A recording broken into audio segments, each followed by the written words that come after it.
जय हिंद दोस्तों, मैं अंकित कुमार स्वागत करता हूं आप सभी दोस्तों का FW यानी फ्यूचर बे एकेडमी पर। आज हम आपके लिए लेके आए हैं दिल्ली पुलिस सीरीज, जिसमें आज आपकी क्लास रहेगी मैथ्स की प्रैक्टिस सेट फर्स्ट। क्या रहेगी? मैथ्स का प्रैक्टिस सेट के बारे में रहेगी, जिसमें प्रैक्टिस सेट फर्स्ट रहेगा। तो देखते हैं अपना पहला सवाल। पहले सवाल में कहा गया है, एक महिला को एक निश्चित दूरी तय करने में लगने वाले समय को 80% कम करने के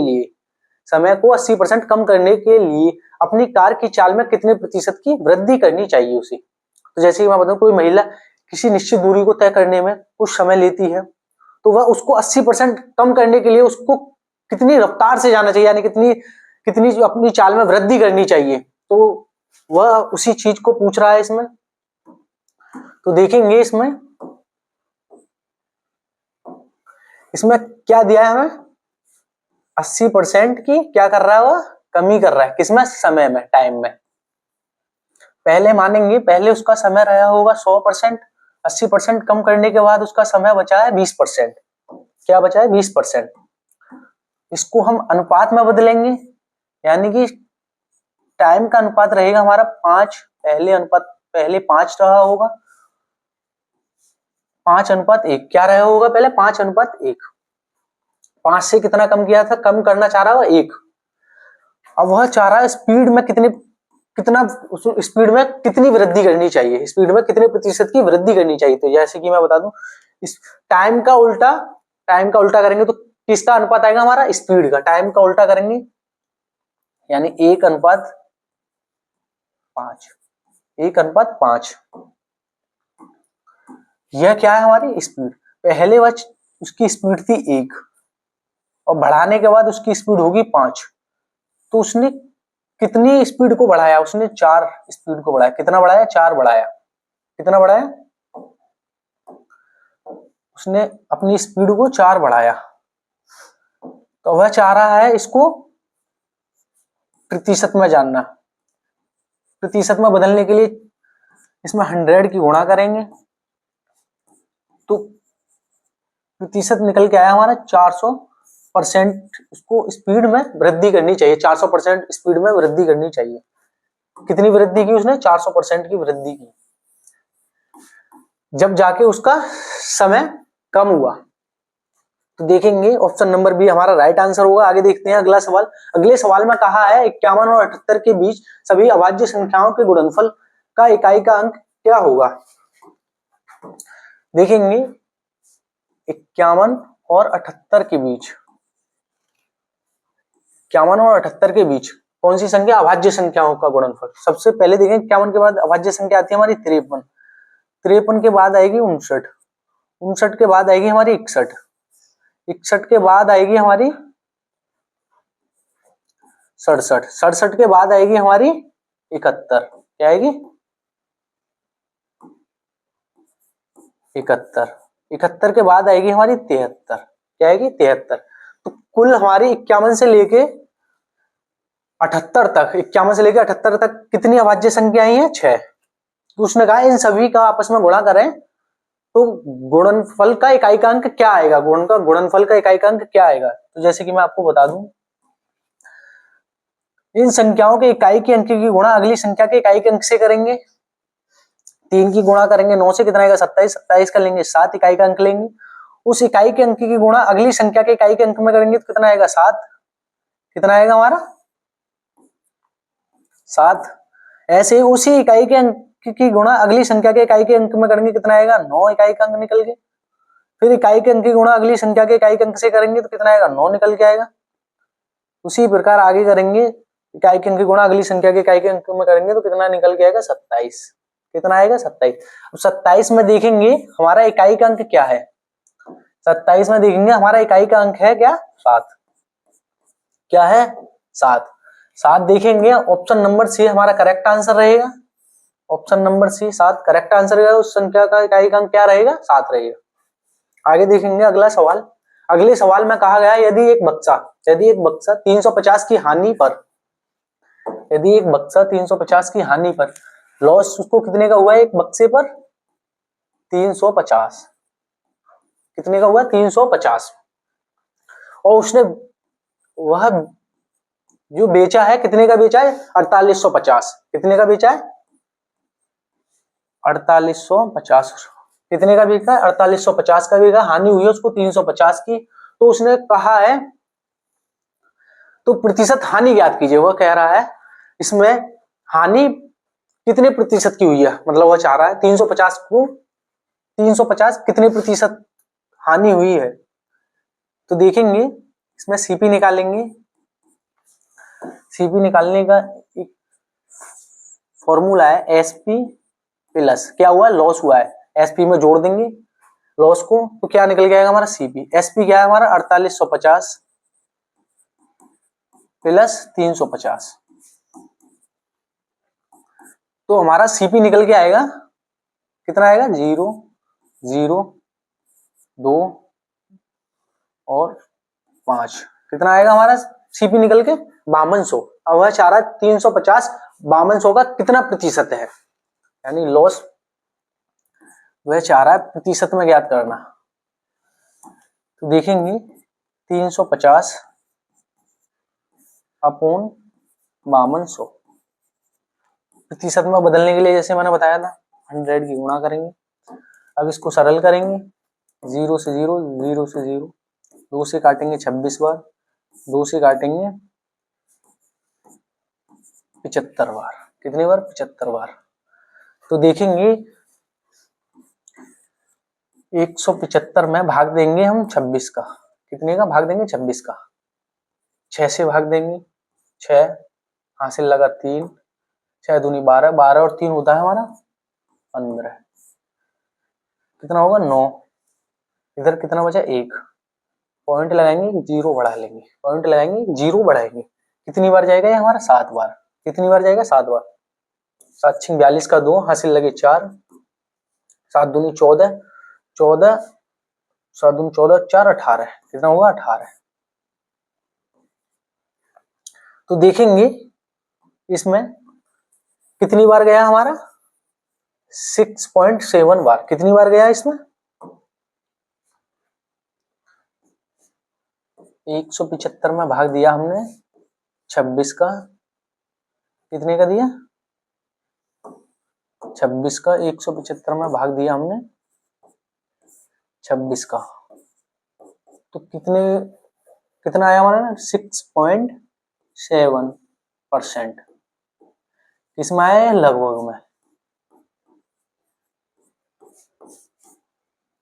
तो ऑप्शन नंबर देखेंगे, ऑप्शन नंबर ए हमारा कौन है? 6 के पास 6 पॉइंट, इसको बना लेंगे 6.7।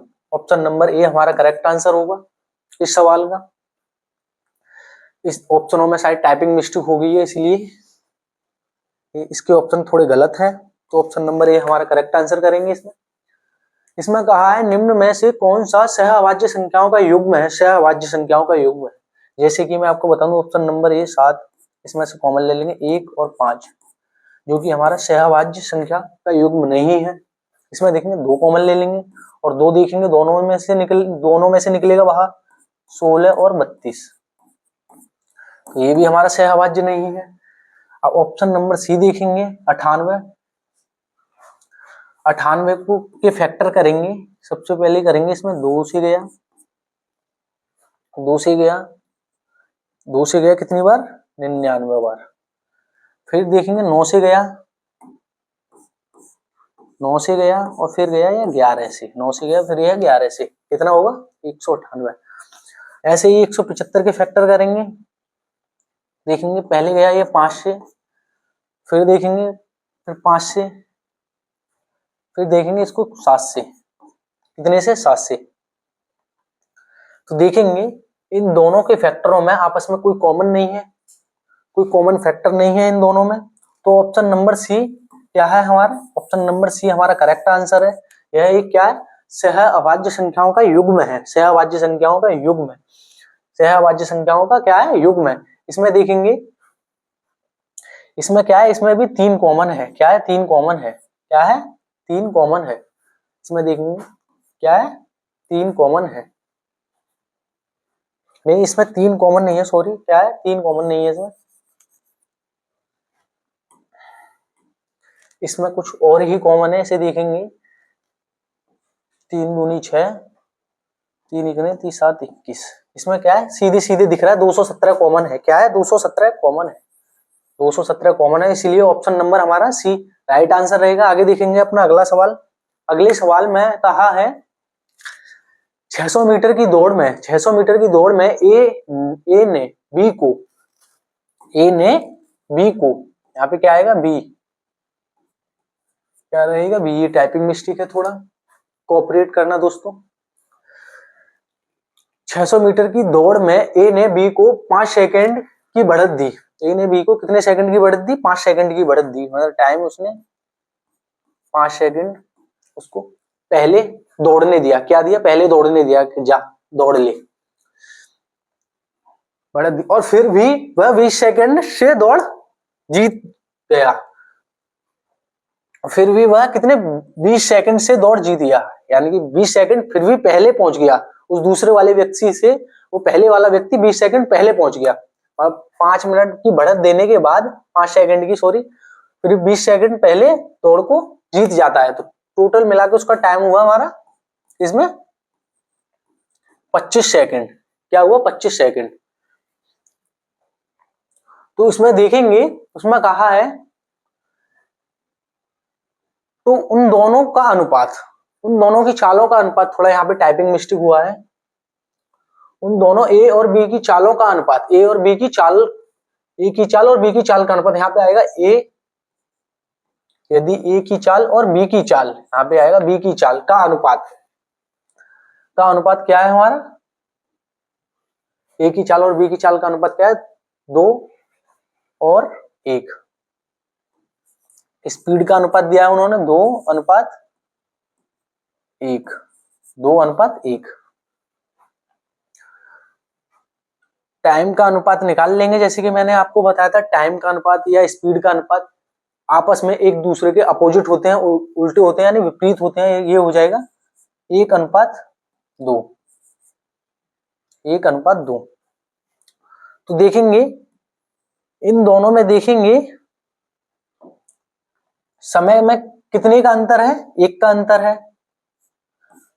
और हम उसने टोटल समय में अंतर कितना दिया है, 25 सेकंड का अंतर दिया है। इसमें 1 सेकंड का अंतर है, इसमें 25 सेकंड का अंतर है। कितने के गुणा में होगा, ये 25 के गुणा में होगा। टाइम देखेंगे, यह कंप्लीट करेगा, यह कंप्लीट करेगा इसको,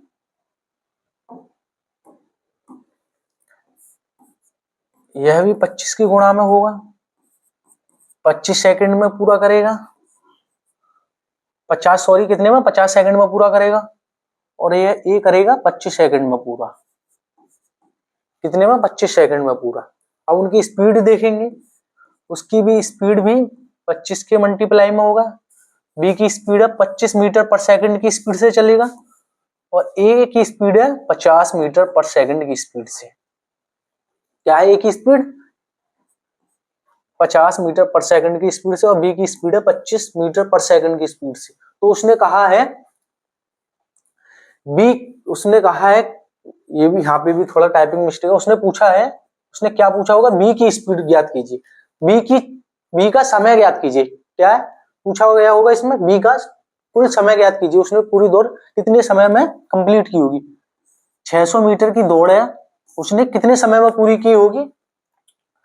एक ही पूछा होगा उसमें, किसकी, एक ही पूछा गया होगा, किसकी, एक ही।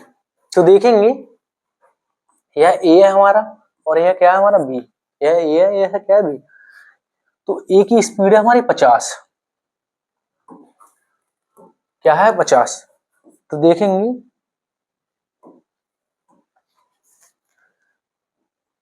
600/50, काटेंगे इसको, 5 से काटेंगे, 12 मीटर पर सेकंड। क्या आएगा, 12 मीटर पर सेकंड, 12 मीटर पर सेकंड। क्या आएगा हमारा, ऑप्शन नंबर देखेंगे, इसमें ऑप्शन नंबर सी हमारा करेक्ट आंसर होगा। ऑप्शन नंबर सी है जो हमारा करेक्ट आंसर होगा। सॉरी इसके लिए, इसमें थोड़ा टाइपिंग मिस्टेक हुआ है। आगे देखेंगे अपना अगला सवाल। अगले सवाल में कहा है एक 128 पाई 128 पाई नहीं सॉरी 128/3 पाई आयतन वाला आइसक्रीम, किसकी बात कर रहा है? आइसक्रीम,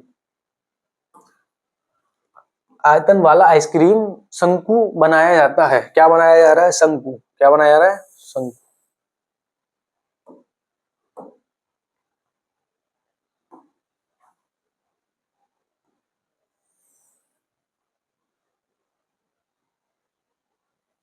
क्या बनाया गया है? शंकु,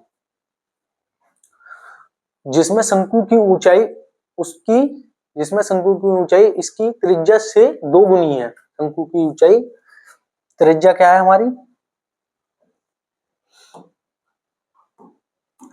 यह क्या है हमारा? यह पूरा दिया गया है। यह क्या है हमारा? व्यास। क्या है यह हमारा? व्यास। उसकी त्रिज्या क्या है? व्यास की आधी होती है त्रिज्या। त्रिज्या क्या है? त्रिज्या है हमारा, त्रिज्या 1 है तो उसकी ऊंचाई क्या है? 2 गुनी है। ठीक है, ये हमें निश्चित नहीं पता है उसकी त्रिज्या क्या है। एक हमने मानी है 1 और 2 है, तो उसने कहा है शंकु की तिर्यक ऊंचाई कितनी है? तिर्यक ऊंचाई मतलब यह है, उसकी तिर्यक ऊंचाई कितनी है? तो देखेंगे इसे। उसने दिया है शंकु का आयतन। क्या दिया है? शंकु का आयतन। देखेंगे अगली स्लाइड पे देखेंगे शंकु का आयतन क्या होता है। शंकु के आयतन का फॉर्मूला आता है 1/3 पाई r² h। उसने दिया है 128/3 पाई। सरल करेंगे इसे, पाई से पाई कट जाएगा, 3 से 3 कट जाएगा, r² इंटू h 128 बराबर में क्या है? बराबर में क्या है? 128। 128 की साइड में थोड़ा फैक्टर करेंगे इसके। 128 के 2 से काटेंगे 64 बार, 2 से काटेंगे 32 बार, 2 से काटेंगे 16 बार, 2 दूनी 4 दूनी 8। क्या हुआ? 8 और 16। क्या ले लेंगे इसके फैक्टर? 8 और 16 को ले लेंगे। 16 लेंगे क्योंकि r का स्क्वायर निकालने में आसानी रहेगी। क्या रहेगी? r का स्क्वायर निकालने में आसानी रहेगी। r² h 16 into 8। 8 क्या है हमारी? h है। 16 क्या है? r²। यहाँ से r² का मान निकालेंगे 4 इंटू 8। तो देखेंगे हमारा r और h का मान निकल के आया 4 और 8। क्या निकल गया? 4 और 8। 4 और 8। तो देखेंगे यह क्या है हमारा? 4 और 8। उसने कहा है यह 2 गुना है। क्या चीज? यह 2 गुना है। त्रिज्या का ऊंचाई कितने गुना है? 2 गुना है। 4 दूनी 8, जो कि ठीक बात है। शंकु की ऊंचाई उसकी त्रिज्या से 2 गुनी है। शंकु की ऊंचाई उसकी त्रिज्या से 2 गुनी है। तो देखेंगे उसने कहा उसकी तिर्यक ऊंचाई। तिर्यक ऊंचाई क्या होती है हमारी? तिर्यक ऊंचाई होती है l। इसका फॉर्मूला होता है l² बराबर r² प्लस h²। यह होता है हमारा तिर्यक ऊंचाई निकालने का फॉर्मूला। क्या होता है? तिर्यक ऊंचाई निकालने का फॉर्मूला। तो इसको भी इधर ही करेंगे सरल। l² हमको ज्ञात करना है। l² हमको ज्ञात करना, निकालना है। r² का मान दिया है, r का मान दिया है 4, 4 का स्क्वायर करेंगे 16 प्लस h का मान दिया है 8, 8 का स्क्वायर करेंगे 64। l² इज इक्वल टू होता है 80। क्या होगा? 80। 64 और 16 को जोड़ेंगे 80। l को उधर ले जाएंगे, 80 का वर्गमूल निकालेंगे। क्या आएगा हमारा? l बराबर √80। l बराबर √80। देखेंगे अपना ऑप्शन नंबर ए हमारा करेक्ट आंसर रहेगा। l बराबर √80। तिर्यक ऊंचाई कितना आएगी? √80। कितनी आएगी, √80, जो कि ऑप्शन नंबर ए हमारा राइट आंसर है। आगे देखेंगे अगला सवाल। अगले सवाल में कहा है दो संख्याओं के एलसीएम और एचसीएफ। जैसे कि मैं बता दूं, दो संख्या हमारी कौन कौन सी होंगी, ए एच और बी एच। यह हमारी क्या है, संख्या है। क्या है, यह हमारी दो संख्या है। अब उसने कहा है इन संख्याओं का एलसीएम, एलसीएम लेंगे ए बी, इन दोनों में अलग अलग है, कॉमन क्या है, एच। ये क्या हुआ हमारा एलसीएम। और एचसीएफ क्या रहेगा, एच हमारा रहेगा एलसीएम। क्या रहेगा, एच हमारा रहेगा एलसीएम। क्या रहेगा, एलसीएम। उसने कहा है इन दोनों एलसीएम और एचसीएफ की गुणा करें, इन दोनों की गुणा करें तो हमको क्या मिलता है, 48 प्राप्त होता है। क्या प्राप्त होता है, 48 प्राप्त होता है। और दोनों संख्याओं का अंतर निकालना है, यानी ए एच और बी एच, दोनों संख्याओं का अंतर निकालें तो हमको क्या मिलता है, 13 प्राप्त होता है। क्या प्राप्त होता है, 13 प्राप्त होता है। तो इसमें देखेंगे हम सबसे पहले अपने ऑप्शनों की तरफ निगाह मारेंगे। अपने ऑप्शनों की तरफ निगाह मारेंगे तो इसमें देखेंगे 10 और 23, 10 और 23, 10 और 23, इसमें इसका एलसीएम लेंगे 10 और 23 का क्या आएगा निकल के, एक। क्या आएगा, एक। एचसीएफ क्या निकल के आएगा, एक। और एलसीएम क्या निकल के आएगा हमारा, 230। उसने कहा है एचसीएफ और एलसीएम की गुणा करने पर कितना मिल रहा है हमको, 230। और उसने कहा है 48 गुणनफल उन दोनों का, एचसीएफ और एलसीएम का गुणा करने पर गुणनफल आता है 48। तो देखेंगे ऑप्शन नंबर एक करेक्ट आंसर नहीं है। और इनका अंतर देखेंगे, इनका अंतर क्या है, 13। 13 सही है, लेकिन इनका एचसीएफ और एलसीएम का गुणा करेंगे तो गुणनफल कितना निकल के आ रहा है, 230, जो कि हमारे सवाल में कहा गया है उनका गुणनफल आता है 48। ऑप्शन नंबर ए गलत है। अब इसे देखेंगे option number B. Option number B में एचसीएफ क्या है हमारा, एचसीएफ है हमारा 1। और इसमें एलसीएम देखेंगे, एलसीएम आएगा हमारा, इन दोनों की आपस में गुणा करेंगे 48, क्या आएगा 48। और इन दोनों का अंतर देखेंगे, अंतर क्या निकलेगा, 13। अंतर क्या निकलेगा, 13। जैसे कि सवाल में कहा गया है, जैसे कि सवाल में कहा गया है इन दोनों संख्याओं का गुणनफल निकल के आता है, सॉरी एलसीएम और एचसीएफ का गुणनफल निकल के आता है हमारा 48, जो कि एचसीएफ और एलसीएम का गुणनफल निकल के आया हमारा क्या, 48। एचसीएफ 1 है और एलसीएम हो गया हमारा 48। क्या हुआ, 48। तो उन दोनों की गुणा करेंगे एचसीएफ और एलसीएम की, तो निकल के आएगा हमारा क्या, 48। उसने यही कहा है। और उन दोनों संख्याओं का अंतर संख्या होता है, जैसे कि ये है हमारी ए एच और ये होगी हमारी बी एच। इन दोनों संख्याओं का अंतर करेंगे तो क्या निकल के आएगा, 13 निकल के आएगा, जो कि हमारे सवाल में कहा है। तो ऑप्शन नंबर बी हमारी संख्या रहेंगी 13, 13 और 16। क्या रहेंगी हमारी संख्या, रहेंगी 13, सॉरी 3 और 13। क्या रहेंगी हमारी संख्या, 3 माइनस 16, सॉरी क्या रहेंगी, 16। 3 और 16 हमारी संख्या रहेंगी, इनको घटाने पर मिलता है हमें 13। क्या रहेंगी, 3 और 16 हमारी संख्याएं रहेंगी। आगे देखेंगे अपना अगला सवाल। अगले सवाल में कहा है माना x बराबर 5 है, y बराबर 8 है। x बराबर 5 है और y बराबर 8 है। x बराबर 5 है, y बराबर 8 है। तो देखेंगे उसने कहा है इस संख्या को आरोही क्रम में व्यवस्थित कीजिए।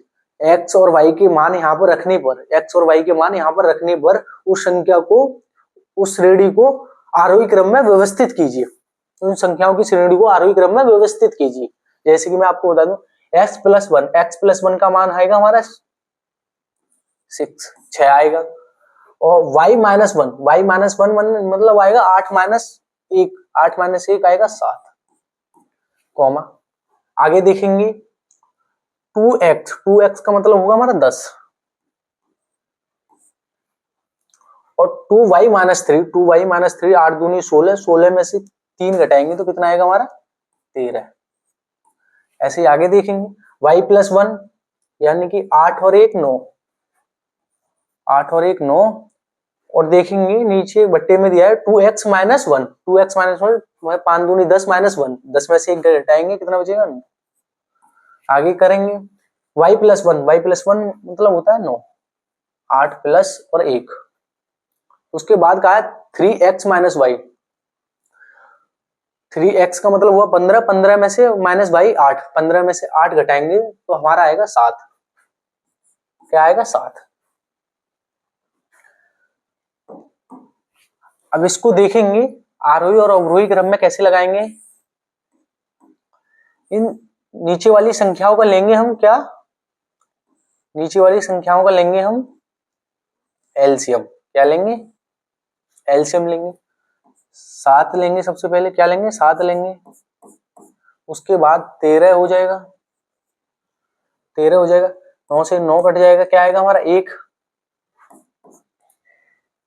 उसके बाद लेंगे 7, 7 पहले से काउंट किया हुआ है, ऐसे ही हमने 1 पहले से ही काउंट है, तो हमारा एलसीएम निकल के आया 7 गुणा 13। 7 गुणा 13 क्या आया निकल के? 7 गुणा 13। तो अब उसको इसमें रखेंगे, इसमें रखेंगे, किसमें? इसमें गुणा करेंगे किसकी? 7 गुणा 13 की, 7 गुणा 13 की गुणा करेंगे, 7 से 7 कट जाएगा, तो इसका निकल के आएगा 78, 78। 13 की गुणा करेंगे 6 में, 78। 13 से इसमें भी करेंगे 7 गुणा 13, 7 गुणा 13 से 13 कट जाएगा, कितना आएगा? 7 गुणा 10 यानी 70। उसके बाद देखेंगे 7 गुणा 13, 13 से 91, 91 की गुणा करेंगे हम 1 में, किसमें? 1 में करेंगे, तो क्या निकल के आएगा हमारा? 91 कॉमा। उसके बाद करेंगे 7 गुणा 13 की इसमें गुणा करेंगे, 7 से 60 गया, तो 13 की 7 से 7 कट जाएगा, 9 की गुणा करेंगे 13 में, तो निकल के आएगा हमारा 117। 13 निम्मा 117। तो उसने कहा है आरोही क्रम यानी बढ़ते हुए क्रम में लगाइए, आरोही क्रम यानी बढ़ते हुए क्रम में लगाइए। तो इसमें देखेंगे सबसे पहले क्या है हमारा, सबसे पहले हमारा 70, सबसे छोटा क्या है हमारा? 70। 70 किसको सरल करने के बाद आया था? 10/13 को सरल करने के बाद क्या प्राप्त हुआ था हमको? 70। इसको देखेंगे, इसको मानेंगे पहले ए बी सी और डी। 70 किसको सरल करने के बाद मिला था हमको? बी को सरल करने के बाद मिला था, यानी कि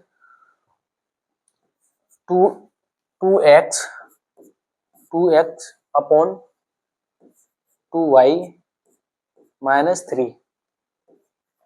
उसके बाद देखेंगे 70 से बड़ी संख्या आएगी हमारी 78। 78 किसको सरल करने के बाद मिला था? ए को सरल करने के बाद मिला था, यानी कि x प्लस 1 और y माइनस 1। ऐसे ही देखेंगे, उसके बाद आएगा हमारा 91। क्या आएगा? 91 किसको सरल करने के बाद मिला था? सी को। y plus 1 upon 2x minus 1, और डी अपना है ही है y plus 1 3x minus y, 3x minus y. तो देखेंगे कहां पर मिलता है हमें? 2x upon 2y minus 3, y plus 1 गलत है, ऑप्शन नंबर बी देखेंगे 2x अपॉन 2y माइनस 3, ठीक है। x प्लस 1 और y माइनस 1, ठीक है, बी गलत है। उसके बाद ऑप्शन नंबर सी देंगे 2x upon 2y minus 3, 2x upon 2y minus 3, x plus 1 upon y minus 1, ठीक है, y plus 1, y plus 1, 2x minus 1, 2x minus 1, 2x minus 1 और y प्लस 1 और 3x minus y। Option number C हमारा right answer होगा, option number C हमारा right answer होगा। आगे देखेंगे अगला सवाल। अगले सवाल में कहा है 1500 की राशि पर 3 वर्ष के लिए 5% की वार्षिक दर से साधारण ब्याज क्या होगी? एसआई। क्या पूछा उसने? एसआई। क्या पूछा उसने? एसआई। इसका फॉर्मूला क्या होता है? P into T into R upon के 100। क्या होता है इसका फॉर्मूला ब्याज निकालने का, साधारण ब्याज का। तो देखेंगे SI बराबर क्या है, P का मान क्या है 1500 इंटू टाइम क्या है 3 वर्ष इंटू R का मान क्या है 5% अपॉन में क्या 100। सरल करेंगे इसे 1010 से 10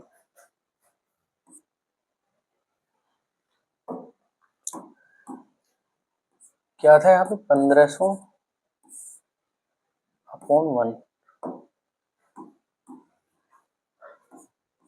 कितना बचा 15 गुणा 5 15, 15 का स्क्वायर कितना होता है 225, 225 क्या निकल गया है हमारा SI 225। साधारण ब्याज क्या प्राप्त हुआ 225, ऑप्शन नंबर बी हमारा करेक्ट आंसर होगा 225। आगे देखेंगे अगला सवाल। अगले सवाल में कहा है एक कक्षा में 50 छात्र हैं, एक कक्षा में 50 छात्र हैं, कितने छात्र हैं 50 छात्र हैं, 50 छात्र हैं, ठीक है। उसने कहा है 20 छात्रों का के औसत अंक 70 है। देखेंगे 20 छात्रों के औसत अंक कितने 70 और 20 छात्रों के कुल अंक निकालेंगे यहाँ से 20 की इसमें गुणा कर देंगे 7 दूनी 14, कुल अंक कितने हैं 1400। ऐसे ही उसने कहा 30 छात्रों के औसत अंक कितने हैं 80, कुल अंक निकालेंगे यहाँ से 30 छात्रों के कितने 240, कितने 240। अब 50 छात्रों के कुल अंक देखेंगे, 50 छात्रों के कुल अंक कितने 50 छात्रों के कुल अंक कितने निकल के आएंगे 208 3800, कितने निकल के आएंगे 3800।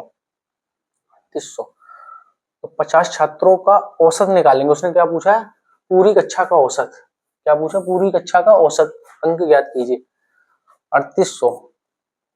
5 0 से 0 गया, 5 से काटेंगे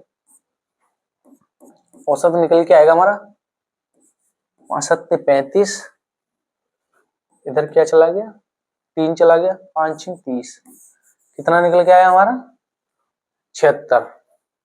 पूरी कक्षा का औसत कितना निकल के आया हमारा, option number C correct answer होगा 76। 50 छात्रों का औसत कितना निकल के आएगा 76, option number C right answer होगा। आगे देखेंगे अपना अगला सवाल। अगले सवाल में कहा है ए बी सी एक के बाद एक इस क्रमशः कार्य करते हैं, एक के बाद एक क्रमशः कार्य करते हैं, उनमें से प्रत्येक अलग अलग किसी कार्य क्रमशः 10 दिन 16 दिन और 12 दिन में पूरा कर सकता है। 10 दिन 16 दिन 12 दिन में पूरा कर सकते हैं। देखेंगे इसे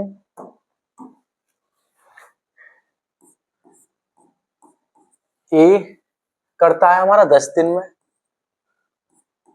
बी करता है हमारा 16 दिन में और सी करता है हमारा 12 दिन में। इन सभी का निकालेंगे एलसीएम, क्या निकालेंगे एलसीएम निकालेंगे। 10 को तोड़ेंगे 2 गुणा 5, 16 को तोड़ेंगे 2 2 गुणा 2 गुणा 2, 2 दूनी 4 4 दूनी 8 दूनी 16।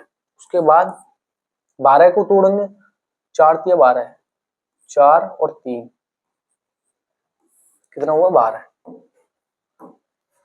इनका करेंगे आपस में गुणा, 5 दूनी 10, 10 दूनी 20, 20 दूनी 40, 40 दूनी 80, 80 तिया कितना होता है हमारा 240। एलसीएम क्या निकल के आया हमारा 240, इन सभी का एलसीएम निकल के आया। अब देखेंगे एक ही क्षमता क्या है 10 दिन में करता है 240 काम को, तो उसकी क्षमता हुई हमारी 24, क्या हुई 24। अब 16 की क्षमता देखेंगे, 16 एकन 16, 16 एकन 16, 8 उधर चला गया, 16 पंजे 80, 15। तो बी की क्षमता 15 है और सी की क्षमता देंगे 12 दूनी 24 20, सी की क्षमता क्या है 20। तो उसने कहा है एबीसी ऐसे 3 चक्रों में कार्य करने के बाद, मतलब एबीसी करके 3 चक्र हैं, एबीसी और एबीसी और एबीसी, कितने चक्र हैं 3 चक्र हैं, ऐसे कार्य करते हैं। तो देखेंगे पहले क्या करेंगे इनकी कुल क्षमता निकालेंगे। 9, 2, 2, 4 और 5 कितनी आई कुल क्षमता इनकी निकल के तीनों की 59। ए बी सी क्या है ये, ए बी सी, ए बी सी का मान कितना है 59, एक का मान कितना है ए बी सी का 59। उसने कहा 3 चक्कर करते हैं ये ऐसे 3 चक्र, A B C A B C A B C कितने चक्र है 3 चक्र है। 3 चक्र में हुआ कितना कार्य करेंगे 7 15 15 2 17 177 कार्य करते हैं। तो उनका कुल कार्य कितना है, कुल कार्य है उनका 240। उन्होंने किया कितना है 177, कितना कर दिया उन्होंने 3 चक्रों में 177 कार्य पूरा कर दिया। घटाएंगे इसको, इसमें से माइनस करेंगे 3 और इसने इसको दिया कितना चला गया 1, कितना हुआ 13 में से 7 गया 6, शेष कितना बचा, शेष कार्य बचा ये शेष कार्य कितना बचा 63 शेष कार्य बचा। अब उसने कहा इस कार्य को कौन करेगा, ए और सी कार्य को छोड़ देते हैं, ए और सी कार्य को छोड़कर चले जाते हैं, तो इस कार्य को कौन करेगा, इस कार्य को करेगा बी। कौन करेगा बी, उसकी क्षमता क्या है 15। बी इस कार्य को कितने दिनों में करेगा 63/15। 3 से काटेंगे 3 दूनी 6 3 एकम 3 5 15 यानी 21/5 और सरल करेंगे इसको 5 चौक कितना होता है 20 4 सही 1/5 दिनों में। बी इस शेष कार्य को कितने दिनों में करेगा 4 सही 1/5 दिनों में पूरा करेगा। ऑप्शन नंबर देखेंगे, ऑप्शन नंबर जो चौथा है हमारा सही आंसर है, ऑप्शन नंबर चौथा 4 सही 1/5 दिनों में पूरा करेंगे। बी कितने दिनों में पूरा करेगा 4 सही 1/5 दिनों में। आगे देखेंगे अपना अगला सवाल। अगले सवाल में कहा है एक व्यक्ति ने कुछ धनराशि यानी कोई व्यक्ति ने कोई धनराशि उधार ली और पहले वर्ष के अंत में 4200 और दूसरे वर्ष के अंत में 4410 का भुगतान करके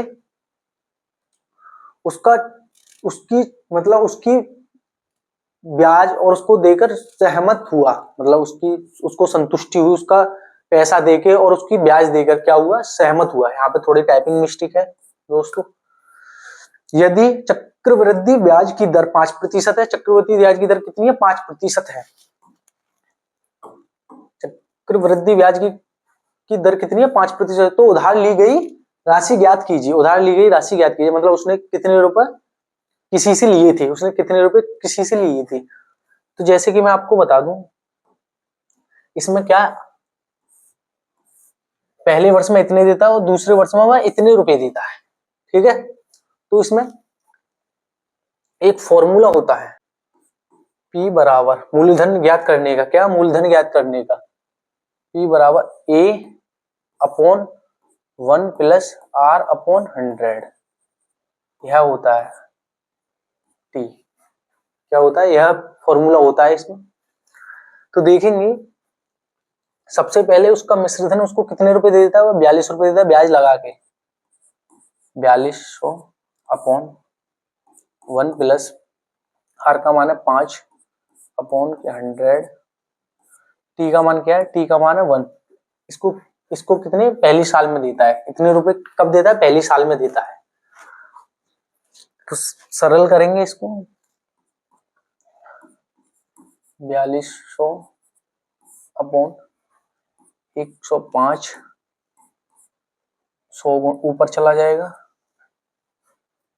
इसको काटेंगे 5 से काटेंगे 20 बार, 5 से काटेंगे 21 बार, 21 से काटेंगे इसको 200 बार। तो हमारा इसको मानेंगे P फर्स्ट निकल के आया हमारा कितना 4000। क्या निकल के आया 4000। उसने 4000 रुपये पहली साल में उसने 4000 रुपये में ब्याज दी थी 200 रुपये, कितने 200 रुपये। ऐसे ही दूसरे वर्ष का ज्ञात करेंगे P2। इसी फॉर्मूले से उसने दूसरे साल कितने रुपए दिए हैं 4410 अपॉन 1 प्लस आर का मान 5/100, 5/100 की पावर दूसरी साल। समय कितना था? दूसरी साल। समय कौन सा? दूसरी साल। इसको सरल करेंगे 4410 बट्टे 105 अपॉन के 100 का स्क्वायर। इसको सरल करेंगे 4410 इंटू 100 का स्क्वायर करेंगे और इसी प्रकार 105 का स्क्वायर करेंगे। काटेंगे इसको 5 से, 20 बार गया। यह कितनी बार गया? 21 बार गया।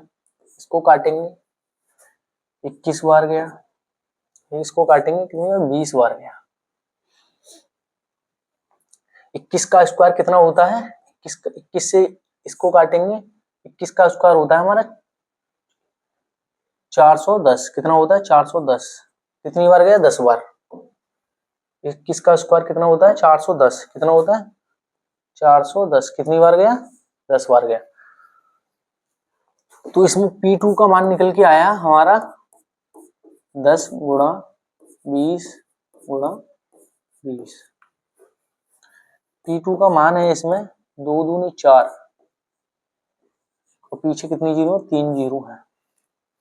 तो उसने टोटल धन जो लिया था, टोटल धन P कितना लिया था? P1 प्लस P2 कितना था? 4000 प्लस 4000।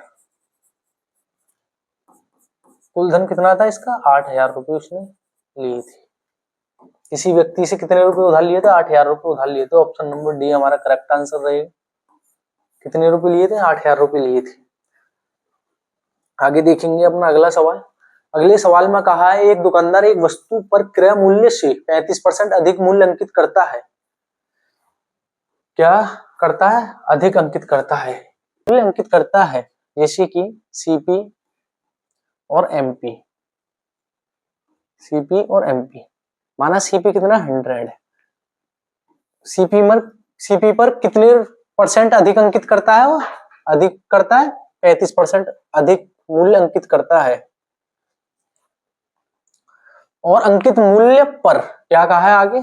और अंकित मूल्य पर 20% की छूट देता है। अंकित मूल्य यानी हमारा 135 पर कितने % की छूट दे रहा है? वो 20% की छूट दे रहा है, यानी 80% पर वह उसको बेच देता है। निकालेंगे इसको। 4 बार गया या 5 बार गया? 5 से काटेंगे 135 को 2 बार और 7 बार। क्या है? एसपी। क्या है? एसपी।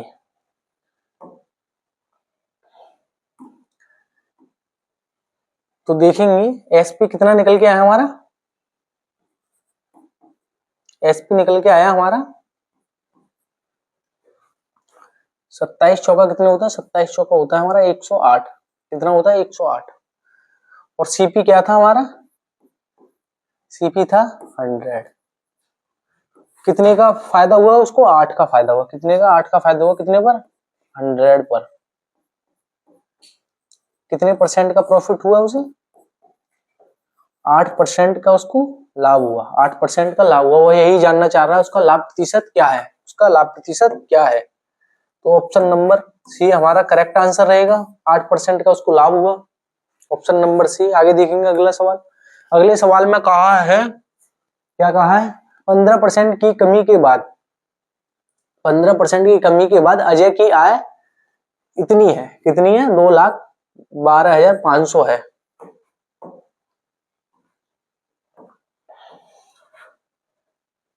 उसकी आय में यानी इनकम में, उसकी इनकम में 15% की कमी हुई। पहले इनकम थी 100, उसके बाद 15% की कमी के बाद होगी 85। 15% की कमी के बाद कितनी हुई? 85%। इसको अनुपात में बनाएंगे 17:20। 5 से काटेंगे 17:20। तो देखेंगे इसको 20:17 में हुआ। उसने कहा है 15% की कमी के बाद उसकी आय कितनी हुई? 2,12,500। 2,12,500। 2,12,500। 17 का यह कितने गुना है? 17 एकन 17, 17 एकन 17, 4 उधर चला गया, 17 दूनी 34, कितना हुआ? 34, 17 दूनी 34, 2,12,000, 17 दूनी 34, कितना बचेगा? 8। कितना बचेगा यहाँ से? 8 इधर चला जाएगा, कितना?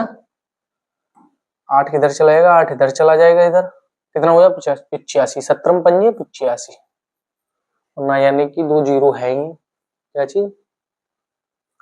कितनी बार गया? 12,500।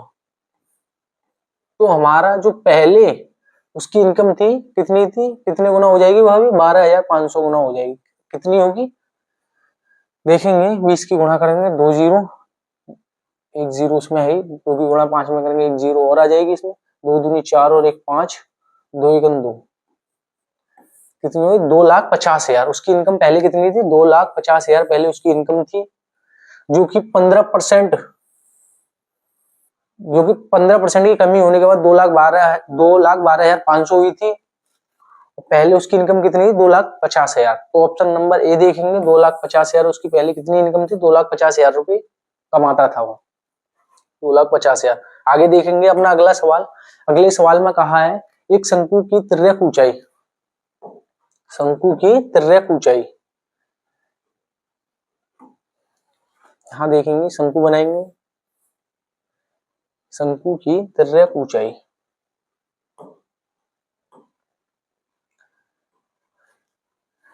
यह होती है शंकु की ऊंचाई। क्या होती है शंकु की? यह होता है शंकु की ऊंचाई। क्या होती है? शंकु की ऊंचाई। और इसमें देखेंगे तिर्यक ऊंचाई शंकु की कौन सी होती है? तिर्यक ऊंचाई होती है हमारी, यह वाली ऊंचाई कौन सी होती है? तिर्यक ऊंचाई होती है एल।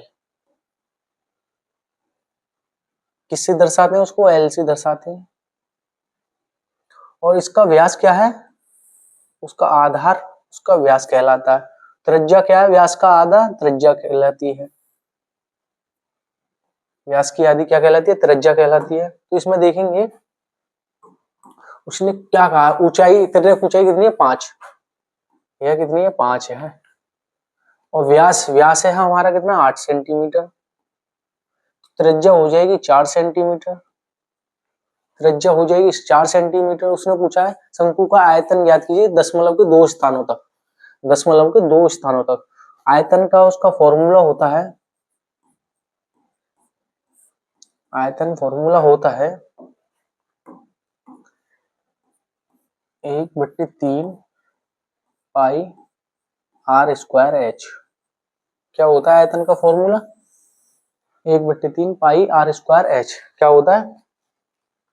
तो देखेंगे एच, एच इसमें दिया नहीं है, एच दिया नहीं है। क्या क्या दिया है? ऊंचाई दी है, तिर्यक ऊंचाई दी है और व्यास दिया है।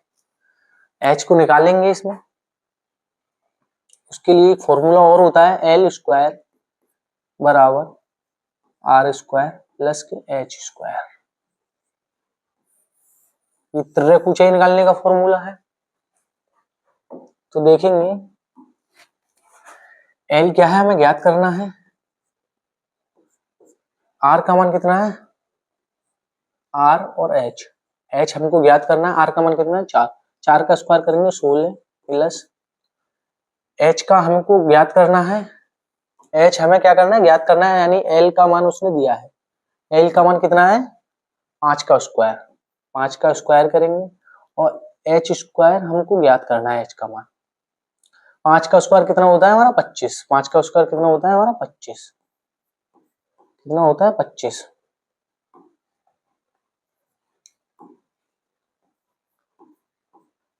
कितना होता है? 25। एच स्क्वायर बचा कितना? चला गया 16, इधर लेके आएंगे, हटा देंगे 25 में से, कितना बचा? 9। तो एच बराबर कितना बचा हमारा? 3। एच बराबर कितना बचा? 3। एच बराबर कितना आया निकल के? 3। और उसका आयतन निकालेंगे 1/3 इंटू आर, 1/3 इंटू आर। पाई, पाई का मान कितना है? 22/7, 22/7 इंटू आर स्क्वायर का मान कितना है, 4 का स्क्वायर करेंगे यहाँ पे, आर स्क्वायर 16। एच का मान कितना है, एच का मान है हमारा 3। इसको सरल करेंगे, 3 से 3 काट देंगे, 16 की गुणा 22 से करेंगे, कितना हो जाएगा, 16 दूनी 32 का 2 हासिल लगे 3, 16 दूनी 32 और 3 होता है हमारा 35, 352 बट्टे 7। अब इसमें भाग देंगे, 7 पूरे 35, 2 उतार लेंगे, ना जाने की 0, पॉइंट लगाएंगे, 0 बढ़ा लेंगे, पॉइंट लगा के 0 बढ़ा लेंगे तो ये 20, 20 7 दूनी 14, 50.2, 50.2 देखेंगे, 50 ऑप्शन नंबर देखेंगे, ऑप्शन नंबर सी से मैच खाता है हमारा 50.28। इसका क्या होगा सेंटीमीटर का, सेंटीमीटर क्यूब क्या होगा, centimetre cube, 50.28 centimetre cube. Option number C हमारा राइट आंसर रहेगा। आज के लिए इतने ही, 15 प्रश्नों की श्रृंखला आपकी कंप्लीट हो चुकी है। आज के लिए धन्यवाद।